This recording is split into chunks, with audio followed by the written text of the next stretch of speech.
Yang dekat, yang dekat, yang dekat. Yang dekat. Yang dekat.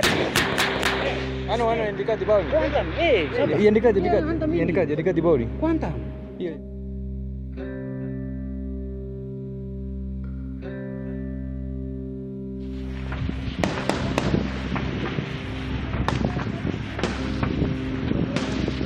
Mana dari mana kanan kan bukan di sana itu kan? Lex.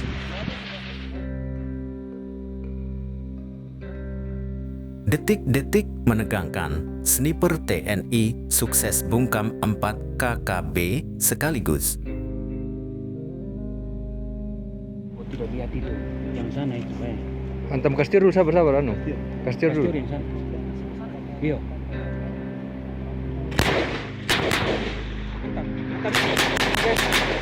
Yang dekat, yang dekat, yang dekat. Yang dekat. Yang dekat. Pagi yang cerah menyambut saat matahari perlahan naik di langit. Di atas pohon, dari pos tinjau yang menjulang tinggi, aku memandangi panorama alam yang indah. Namun, tak lama kemudian, perhatianku beralih pada adegan yang tak terduga. Di antara pepohonan, sekitar 600 meter dari kamp kami, tampak 4 sosok yang menyita perhatian anggota KKB, kelompok bersenjata yang dikenal sangat berbahaya.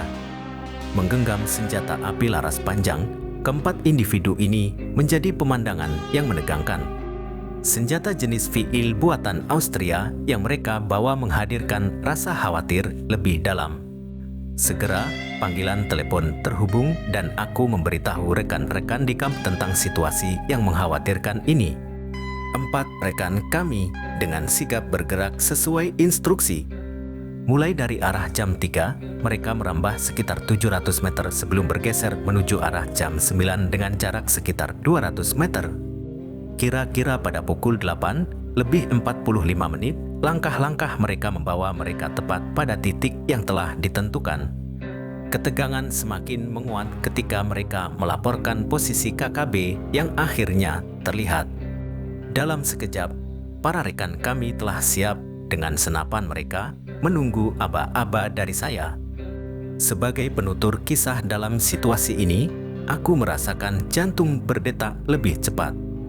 Saat eksekusi dimulai, tembakan pertama dari senapanku menggelegar memberi isyarat serangan dimulai. Namun, situasi berubah menjadi kacau karena koordinasi yang buruk. Salah satu anggota KKB berhasil lolos, berlari ke arah utara dan lenyap di balik pepohonan. Dalam momen ini, kata-kata puisi spontan terucap dari bibirku mencerminkan perasaan tak terduga. Tapi tak ada waktu untuk merenung karena informan kami yang setia memberitahu kami tentang kemungkinan tujuan pelarian KKB. Dengan rasa ragu namun tekad bulat, kami memutuskan untuk mengikuti petunjuk ini. Saat tengah hari tiba, kami mencapai perkampungan di dataran rendah yang tampak sepi dan terlantar. Rumah-rumah tradisional Honai terabaikan, dikelilingi semak ilalang yang melahap beberapa dari mereka. Tanpa tanda aktivitas manusia, kami merasa seakan memasuki dunia yang ditinggalkan.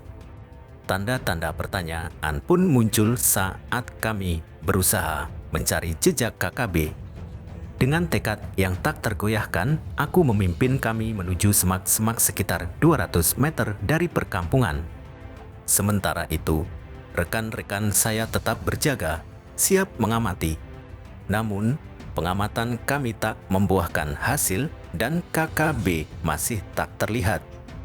Waktu berlalu hingga akhirnya pada pukul 15.20 mataku mulai merasa lelah dan binatang kecil bermain-main.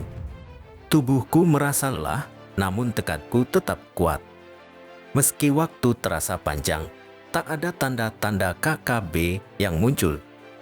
Tiba-tiba, pada pukul 16.40, mataku menangkap gerakan di dalam salah satu Honai.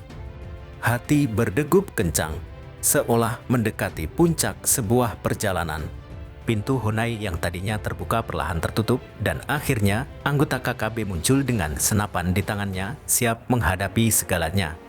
Dalam pengamatan yang panjang, saat-saat itu terbayar dengan kehadiran yang kami tunggu. Sorot matahari perlahan meredup, menyisakan bayangan senja di cakrawala. Seiring dengan kerlap-kerlip bintang yang muncul satu persatu, kami merasa penuh dengan rasa haru dan kebanggaan. Petualangan ini, seperti sebuah naskah dokumenter yang mendalam, mengajarkan kami banyak tentang tekad, kerja tim, dan arti sebenarnya dari kesabaran. Kami menyadari bahwa dalam detik-detik di mana kita mencari, terkadang kita menemukan hal-hal yang tak terduga. Kita memahami bahwa perjalanan bukan hanya tentang tujuan, tetapi juga tentang momen-momen di antara yang mengubah kita menjadi versi yang lebih kuat dan bijaksana.